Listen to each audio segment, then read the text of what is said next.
अपनी गल रखन सरदार नवजोत सिंह जी सिद्धू।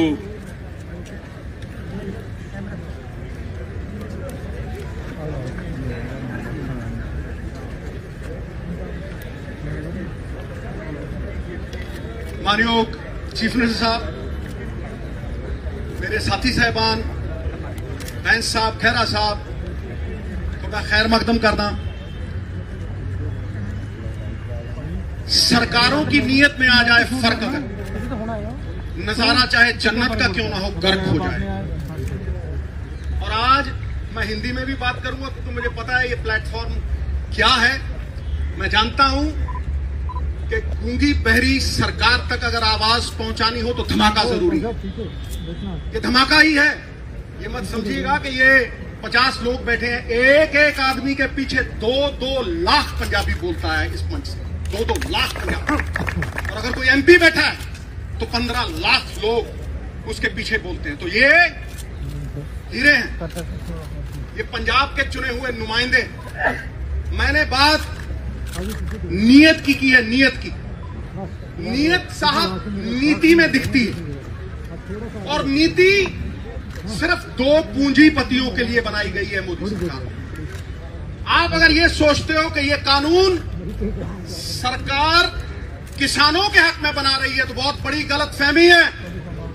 ये सिर्फ 2 पूंजीपतियों के हक में उन्हें रिमोट कंट्रोल देने के लिए कानून बनाए गए हैं। और मैं आज डंके की चोट पे ये कहता हूं, छाती ठोक के ये कहता हूं कि हम मरते मर जाएंगे लेकिन अंबानी और अडानी को पंजाब में पैर नहीं धरने देंगे। ये लीडर हैं। 100 भेड़ों के आगे एक शेर लगाओ, भेड़ें शेर हो जाती हैं। और ये शेरों के आगे बब्बर शेर है। और इनके आगे मैं बात जो करने वाला हूं वो बड़ी पते की और यहां वाजिब है।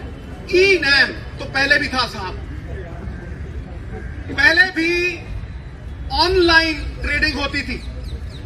आप मंडियों की बात करते हो, आप ये बात करते हो कि फ्री मार्केट होनी चाहिए, तो फिर ये कानून बनाने की क्यों जरूरत है? बाहर से ई नैम होता था, ऑनलाइन ट्रेडिंग होती थी। ये कानून क्यों बनाए गए? ये कानून इसलिए बनाए गए कि पंजाब के किसान के कानूनी अख्तियार, कानूनी अधिकार पूरी तरह से छीन लिए जाएं। मैंने आज तक कोई ऐसा कानून नहीं देखा जो किसान को कोर्ट में जाने से रोकता है। ये वो कानून बनाया है मोदी साहब ने काला, जिससे किसान अगर उसका कोई डिस्प्यूट होता है तो वो कोर्ट में नहीं जा सकता, नंबर 1। नंबर 2, वो एसडीएम के पास जाएगा या वो डीसी के पास जाएगा, जिसका कंट्रोल सेंटर की सरकार के पास होगा। और ये चुने हुए नुमाइंदे, ये रेस जिताने वाले घोड़े दर्शनी घोड़े बना दिए जाएंगे। इन चुने हुए नुमाइंदों को नकारा कर दिया जाएगा।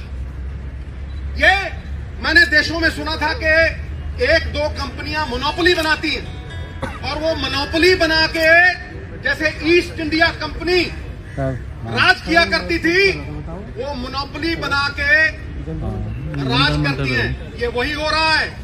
ये रिमोट कंट्रोल ये गोरे अंग्रेजों के हाथ में नहीं, ये काले अंग्रेजों के हाथ में दिया जा रहा है। और ईस्ट इंडिया कंपनी की तरह ये पूरे का पूरा कंट्रोल हमें कठपुतलियां बनाने के लिए अंबानी और अडानी के हाथ में देने की ये साजिश है। उसका प्रमाण है 17 लाख करोड़ रुपए के एनपीए हैं, बैंकों को लुटा दिया। 17 लाख करोड़ रुपए के एनपीए आपने सारे बैंक लुटा दिए, किसी एक पे कार्रवाई हुई? पिछले से पिछले साल 5 लाख करोड़ रुपया आपने टैक्सों का छोड़ा। इन बड़े बड़े कॉर्पोरेट्स को वो जब पैसे छोड़ते हो टैक्सों के 5-5 लाख करोड़ रुपए, तो आप कहते हो इंसेंटिव, और गरीब किसान को अगर 4 पैसे देते हो तो उसको कहते हो सब्सिडी। वाह वाह, 17 लाख करोड़ के एनपीए। पूछिए मोदी सरकार से क्या जवाबदेही बनाया किसी को? 5 लाख करोड़ रुपए के रेवेन्यूज फोरगॉन बजट में आते हैं। ये तिवारी साहब बैठे हैं, एमपी साहबान बैठे हैं, रेवेन्यूज फॉरगॉन, वो रेवेन्यूज फॉरगॉन आप छोड़ते हो, वो इंसेंटिव और किसान की जो बनी बनाई इनकम थी। किसान क्यों डरा हुआ है? किसान इसलिए डरा हुआ है कि उसकी लागत बढ़ रही है, उसके खर्चे बढ़ रहे हैं, पेस्टिसाइड के ऊपर खर्चे बढ़ रहे हैं, पेट्रोल की कीमत बढ़ रही है। लेकिन जो उसकी अश्योर्ड इनकम थी, आज मोदी सरकार वो अश्योर्ड इनकम को छीन रही है। पॉइंट नंबर 2, ये पहला था। Point number 2, this is an attack on the federal structure of India. ये हमारे संघीय ढांचे के ऊपर एक अटैक है। It impinges and impedes on the spirit of the constitution. ये कॉन्स्टिट्यूशन की स्पिरिट पे, हमारी आत्मा पे ये आघात है। हर स्टेट के अलग अलग मसले हैं, हर एक स्टेट के अलग अलग मसले हैं साहब। इसीलिए उन अलग अलग मसलों को सुलझाने के लिए वहां की सरकारों का चयन होता है। ये कहां का इंसाफ है कि एक चीफ मिनिस्टर और उसके सारे चुने हुए नुमाइंदे, ऑपोजिशन वगैरह सारी इकट्ठी, तुम एक स्टेट के चुने हुए नुमाइंदों की आवाज को दबा रहे हो और उसके 70% किसान उनकी आवाज को दबा रहे हो। It is an attack on our federal structure. Federal structure पे ये जो अटैक है, इसके बारे में मैं पूरी तरह से पुरजोर विरोध करता हूं। और प्रियम्बल में एक वर्ड आता है फ्रेटर्निटी। फ्रेटर्निटी का क्या मतलब? फ्रेटर्निटी का मतलब है कि हम आपसी भाईचारे में बंधे हुए हैं, हम पारिवारिक साझ में बंधे हुए हैं, और वो यूनिटी इन डाइवर्सिटी। हमारी भाषाएं अलग हैं, हमारी भाषाएं अलग हैं, हमारा कल्चर अलग है, लेकिन फिर भी हम एक हैं। तो जब हम अपने स्टेट की बात बुलंद कर रहे हैं या किसी इंडिविजुअल किसान की बात बुलंद कर रहे हैं, हम किसान के साथ साथ हम संविधान के पक्ष में लड़ाई लड़ रहे हैं। हम आज संविधान के पक्ष में खड़े हैं, अपने फेडरल स्ट्रक्चर के पक्ष में खड़े हैं। एकता तो जेल की भी होती है, लेकिन साहब ये जेल की एकता नहीं है, ये आपसी भाईचारे की, हिंदुस्तान की एकता है। ये यूनिटी इन डाइवर्सिटी है, और वो संजीदगी से लेने वाली बात है। जो लोग, और मैं प्राइम मिनिस्टर साहब को कह रहा हूं, जो लोग वन नेशन वन मार्केट की बात करते हैं, वो पंजाब के चुने हुए नुमाइंदों की और एक चीफ मिनिस्टर की आवाज को दबा रहे हैं और कुचल रहे हैं। ये हम कभी बर्दाश्त नहीं।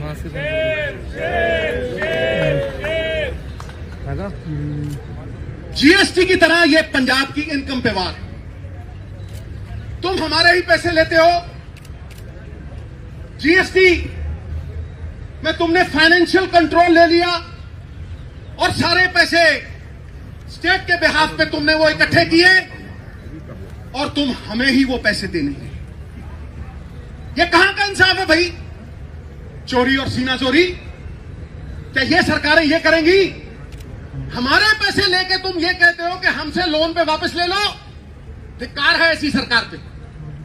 काहे का फेडरल ढांचा फिर? काहे की आपसी भाईचारक सांझ? और तुम इकोनॉमिक ब्लॉकेज लगाते हो। I am using the word economic blockage. तुम हमारी रेलें रोकते हो। हाँ, तुम सामान नहीं पहुंचने दोगे, तुम थ्रेटन करते हो हमें। एक तो तुम हमारे किसान की, और ये किसानी is a way of life in Punjab. ये जीवन जीने का एक तरीका है।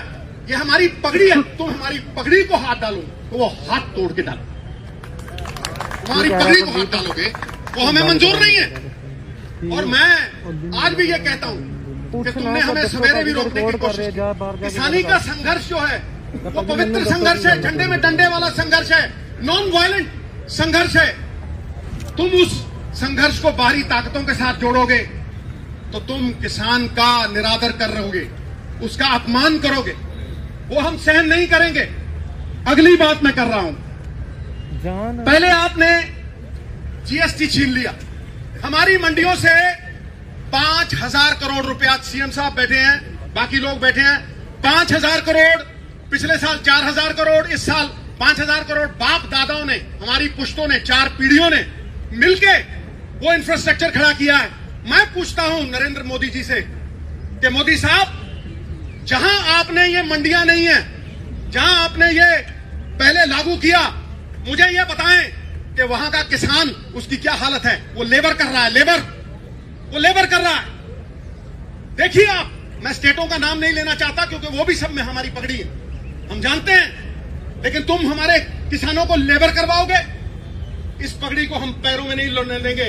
और ये संघर्ष हमारा कहना बनेगा, मन्नू साडी दातरी असी मन्नू दे सोए, जो जो मन्नू वटदा असी धूण संवले होए, असी धूण संवले। चूने की छत के ऊपर जितने थप्पड़ मारोगे वो उतनी ही सख्त, उतनी ही तगड़ी होती जाएगी। ईंट को आग में डालोगे, सोने को आग में डालोगे, वो पक जाएगा और भी चमकेगा।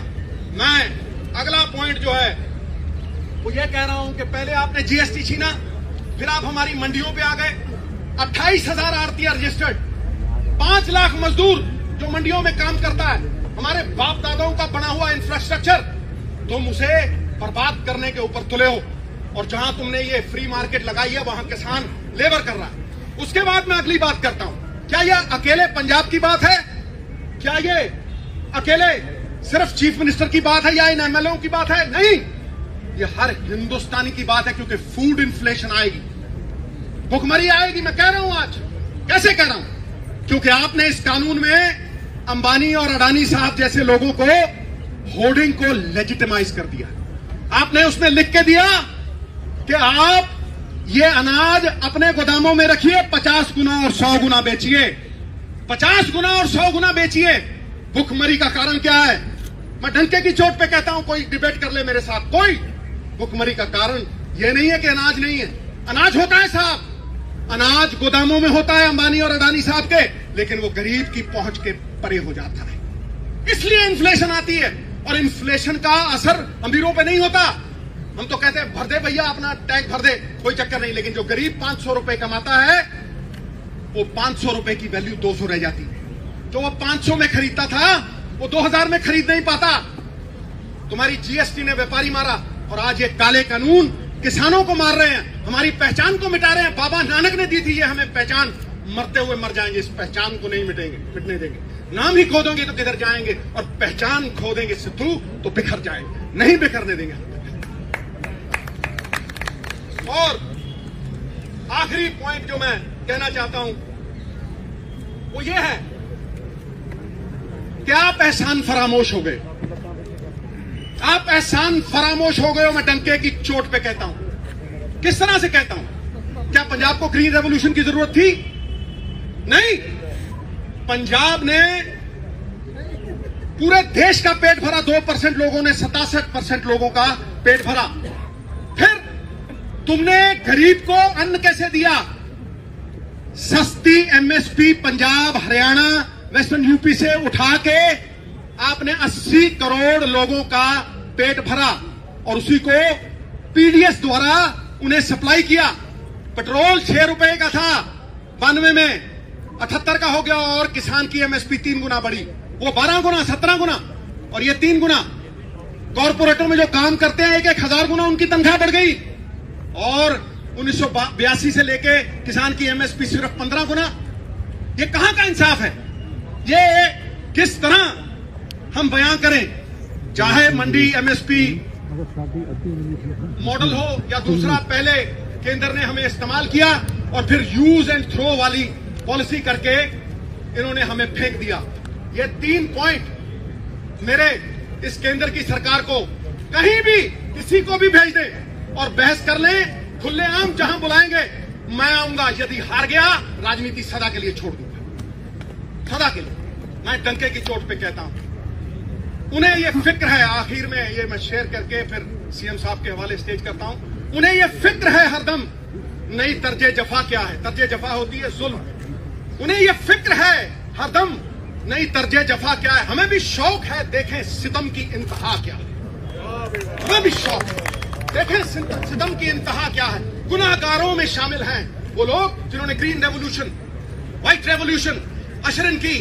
गुनाहगारों में शामिल हैं, गुनाहों से नहीं वाकिफ। अरे सितम करते हैं वो, खुदा जाने खता क्या है। बात खत्म।